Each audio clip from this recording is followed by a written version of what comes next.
ruined and careers are going to be ruined. And I remember thinking, well, I wonder whose career?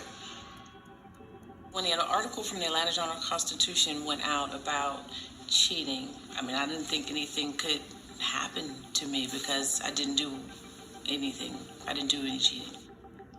I'm thinking like, okay, now they know that I made that allegation back in 2009.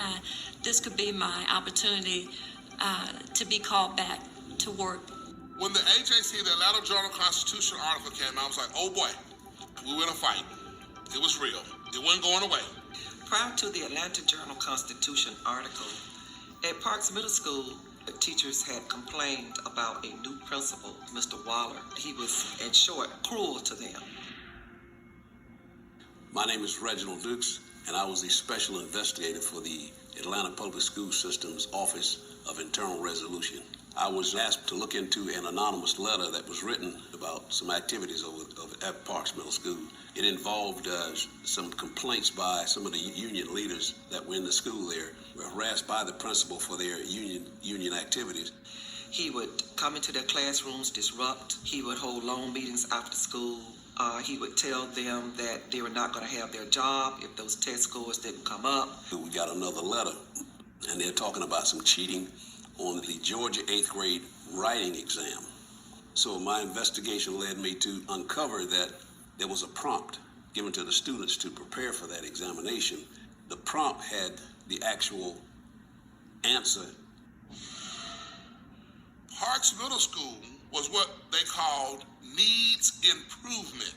They were the only school in the region that had never made adequate yearly progress, which we hear all the time as AYP. That means they had never had enough students satisfy the requirements for No Child Left Behind. And then we started looking at the test scores, and all the test scores, you had to have a 300 to pass, but the test scores are coming in at 299. There had to be some things going on, because mathematically and statistically, that many students end up with a 299.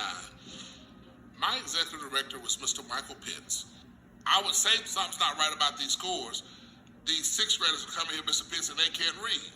And I would tell him that, and he would say, well, you better stop saying that. You ain't got no proof. You demeaning your colleagues. You keep doing it, they're going to start sending their kids to other schools, and your school going to close down. The job was in the balance if you did not meet targets that make AYP. Mr. Pitts did tell me directly, the way people keep their jobs around here in Atlanta is they make their targets. Once I recognized for sure that there was cheating going on, I had to make a decision to cheat or not to cheat.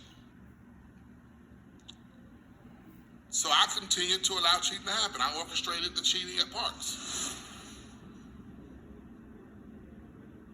I laid out to Dr. Hall all of the things that I had discovered during my investigation. I told her that there was cheating on the exam and that Mr. Waller was creating a lot of problems over at the school and a lot of things were happening. When I finished, it was about 20 to 30 minutes, and she said, is there any more evidence?